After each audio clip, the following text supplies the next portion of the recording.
Purify mula kay Few. Ay, no! Pero nandun ni Hook! Hook! Mula kay Ogwen! Papalik sa kanilang Torrents. KalTZ dito naghaharap ng entry para sa kanyang Electrifying Beast. Pero strike mula kay Few para ma-zone out yung ibang members dito ng Alpha 7 Esports. Even though na-control yung Joy. Wala kasing follow-up. Super Marco! Basta meron silang gold laner na kaya nila protect ng sarili nila. Yeah.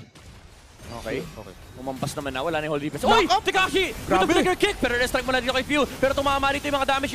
Eternal Guard mula dito kay Vexana. Pero gusta. Nasa pempertong flicker in. Nakadalawa siya. Pero mag-isa na lang siya. Naiiwan siya ng Alpha 7 Esports. May re-engage ba na mangyayari mula dito sa team Falcons? KalTZ na stun ng Suyo with the Blade Surge. And mapapatumba rin si Joy. And si Super Marco naghaharap ng next kill. Naghaharap ng next na gagawing numero. Si Dominic ang naging biktima. And susunod siya sa ilang. Sino kayo dyan? And dito tayo huhok.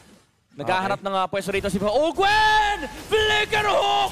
Mula sa Franco alongside the Bloody Hunt with a better dress strike. Tumumba kagad yung frontliners dito ng Alpha 7 Esports. Tumutumba na rin sila Tekashi, yung mga Pokes, yung mga Death Sonata, yung mga bala ng Team Falcons ang nagpapatumba sa Alpha 7 Esports. Naghihintay na lang ng minion wave. KalTZ kumakasa ng pagsayaw niya rito. Tekashi, another kick mula dito si Joe. Tutumba na si Ogwen. Pero may immortality sa may badalikuran. Few hinahabol ni Gusta. Nag-proc na yung Wind of Nature pero hindi niya kinaya yung harap-harapang laban ni Super Marco.